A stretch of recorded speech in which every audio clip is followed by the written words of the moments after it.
सो यहां पर हम एक क्वेश्चन डिस्कस करने वाले हैं which is related to the hydrostatic forces on the vertical surface. Vertical surface जो कि सबमर्ज्ड है इन ए लिक्विड, ठीक है। तो उसके ऊपर हमने हाइड्रोस्टैटिक फोर्स और उसका सेंटर ऑफ प्रेशर कैलकुलेट करेंगे, ठीक है। So first of all question को रीड करते हैं।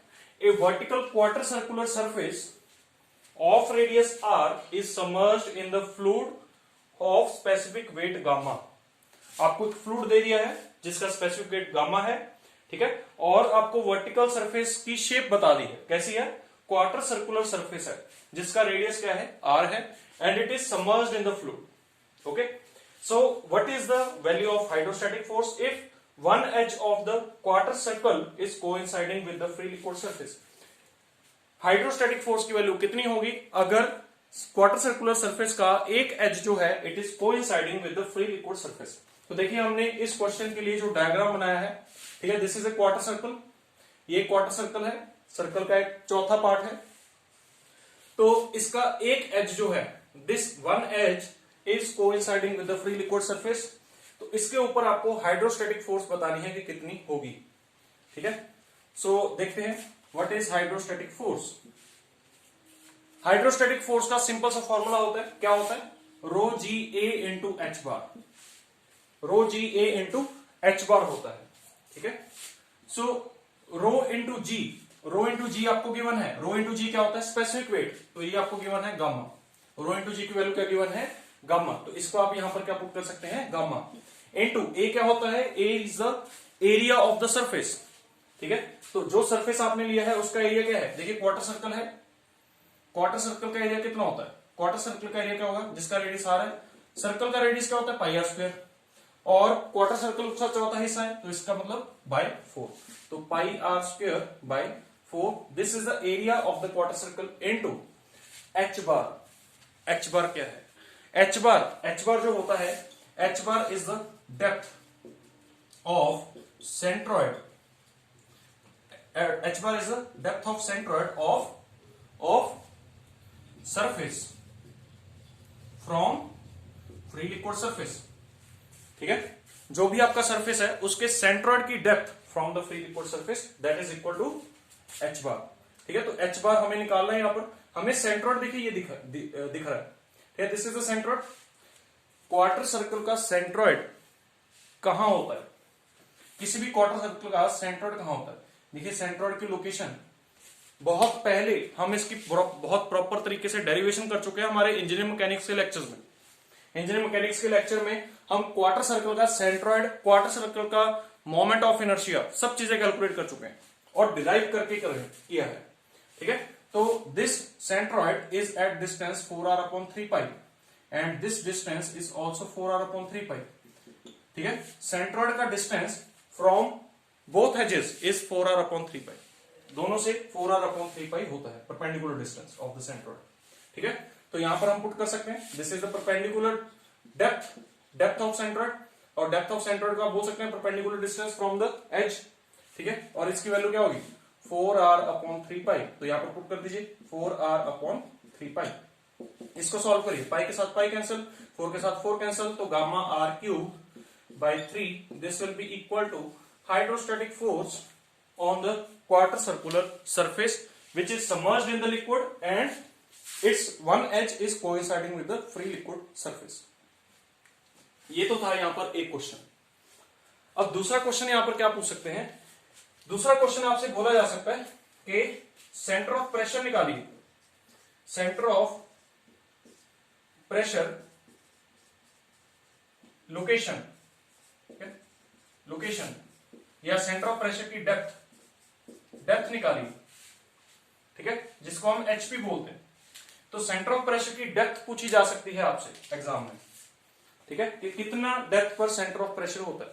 हमें ये चीज पता है कि सेंटर ऑफ प्रेशर सी से तो नीचे होगा, सी से तो नीचे होगा, लेट अस से यहां पर पी पॉइंट है, ठीक है।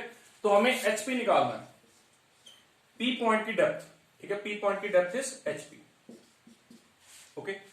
तो HP is equal to h bar plus ICG upon A into h bar, ये आपको फॉर्मूला पता है, बिल्कुल पता है, ठीक है।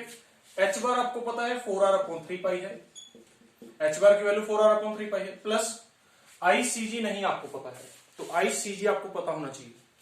देखिए this is it's centroid, centroidal axis के अबाउट इसका इनर्शिया हमें लिखना। देखिए this is the centroidal axis, इस एक्सिस के अबाउट, सीजी एक्सिस के अबाउट आपको इसका इनर्शिया लिखना है, सीजी एक्सिस को।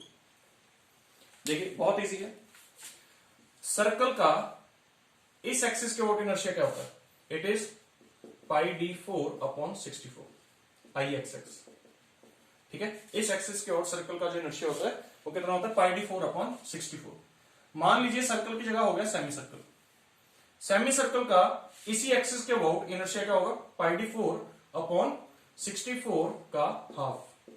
इसको हाफ के साथ मल्टीप्लाई कर दो तो वो किसका बन जाएगा? सेमी सर्कल का बन जाएगा, सेम एक्सिस के अबाउट।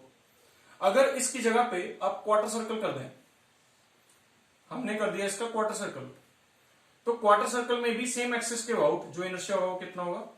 1/4 हो जाएगा। तो जैसे जैसे सर्कल चेंज हो रहा है वैसे वैसे आपका वहां पर उसी पर्टिकुलर एक्सिस के अबाउट जो हमने एक्स एक्सिस लिया है उसके अबाउट उसका जो इनर्शिया है वो भी वैसे ही डिवाइड होते जा रहा है। ठीक है, सो ये हमें एक्सिस पता है। देखिए ये एक्सिस इसमें कहां है? ये एक्सिस इसमें फ्री लिक्विड सरफेस है। तो एक फॉर्मूला आपको यहां पर और पता है, वो क्या है? A h square, A h bar का square plus ICG upon A h bar. ये फॉर्मूला को ऐसे लिख सकते हैं, बिल्कुल लिख सकते हैं। और ICG plus A into h bar का स्क्वायर क्या होता है? आई एफ एल एस होता है अपॉन ए इंटू एच बार। पैरेलल एक्सिस थ्योरम लगाइए। सीजी एक्सिस और ये है आपका फ्री लिक्विड सरफेस।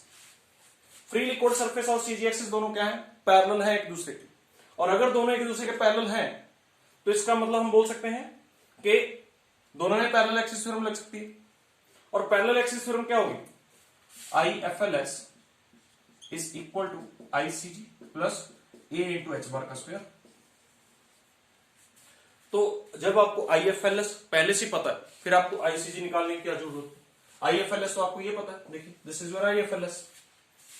ठीक है, क्योंकि ये जो एक्सिस है ये एक्सिस एक तरह का वैसा ही एक्सिस है जो इसके लिए एक्स एक्स एक्सिस है, जो इसके लिए एफ एल एस एक्सिस है वो इसके लिए एक्स एक्स एक्सिस है। और एक्स एक्स एक्सिस के अबाउट आपको इसका इनर्शिया पता है, दैट इज πd4/64 इंटू 1/4।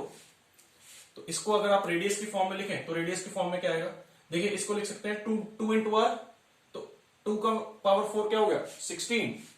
तो 16/64 इज 16/64 इज 4।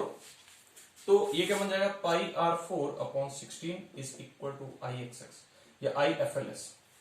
ठीक है, सो यहां पर ये सब लिखने की जरूरत ही नहीं है। आप सिंपली लिखिए आई एफ एल एस अपॉन ए इंटू एच बार। आई एफ एल एस क्या है? πr4/16 अपॉन ए क्या है? ए तो आपको पता है πr²/4 इंटू एच बार क्या है? एच बार अभी हमने लिखा था 4r/3π। बस ये आ गया आपके पास एचपी।